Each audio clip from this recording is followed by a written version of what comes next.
কেতিয়াবা আমি কাৰোবাৰ সফলতা চাই কওঁ মানুহজনৰ ভাগ্য ভাল সেইকাৰণে সফলতা পালে but the truth is that success does not come from someone's marriage, someone's festival or any occasion.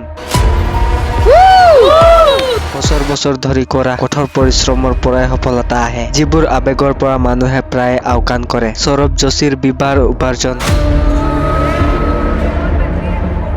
কেৱল অৰ্থ গল্প নহয় এইটো অহৰহ সংগ্ৰামৰ কাহিনী দৈনন্দিন কঠোৰ পৰিশ্ৰম আৰু কেতিয়াও হাৰ নামানি থকাৰ মানসিকতাৰ কাহিনী এই কাহিনীটোৱে আমাক শিকাব সুযোগ নিজাববীয়াকৈ নাহে সেইবোৰ সৃষ্টি কৰিব লাগিব বিশ্বই প্ৰায়ে কেৱল ফলাফলহে চায় কলাপ খ্যাতি সফলতা কিন্তু কাহিনীটো তাৰ পৰাই আৰম্ভ নহয় ই আৰম্ভ হয় য'ৰ পৰা ল'ৰা এটাই কেমেৰা লৈ প্ৰতিদিনে নতুন ভিডিঅ' বনাই দিয়ে কোনো ছুটি নাই কোনো অজুহাত নাই মাত্ৰ কঠোৰ পৰিশ্ৰম মাত্ৰ আবেগ সৌৰভ যোশীৰ বিয়াৰ ব্লগবোৰ কোটি কোটি টকাৰ দৃশ্য লাভ কৰিছিল মানুহবোৰে কয় মানুহজনৰ বিয়াৰ পৰা ইমানবোৰ দৃশ্য আহিছে কিন্তু কোনেও এই কথা কোৱা নাছিল 1000 দিনৰ বাবে প্ৰতিদিনে ভিডিঅ' আপলোড কৰাটো সহজ আছিল নেকি আজি বিশ্বই তেওঁলোকৰ বিবাহৰ উপাৰ্জন গণনা কৰি আছে কাৰোবাৰ হিচাপ 25 লাখ টকা কাৰোবাৰ 50 লাখ টকা কোনোবাই 1 কোটি টকাৰ ওপৰত কয় কিন্তু প্ৰকৃত উপাৰ্জন টকা নহয় আচল উপাৰ্জন হল তেওঁলোকৰ নিজৰ মাজত থকা বিশ্বাস চিন্তা কৰক তেওঁ সেই বিবাহৰ পৰা লাখ আৰু কোটি টকা উপাৰ্জন কৰি কন্টেন্ট তৈয়াৰ কৰিছিল কিয় কাৰণ তেওঁ সঠিক সময়ত কঠোৰ পৰিশ্ৰম কৰিছিল তেওঁ কেমেৰাটো তুলি লৈছিল নিজৰ ভয়টো ঢালি দিছিল ঘৃণকসকলক আওকাণ কৰিছিল আৰু অবিৰতভাৱে কৰি থাকিল এটা কাম এটা দিন বাৰে বাৰে প্ৰতিদিনে আজিও মানুহে কয় কিমান সোনকালে সকলোখিনি লাভ কৰিলে কিন্তু দ্ৰুতভাৱে একোৱেই লাভ কৰা নহয় যিসকল লোকে প্ৰতিদিনে সৰু সৰু খৰচ দিয়ে এদিন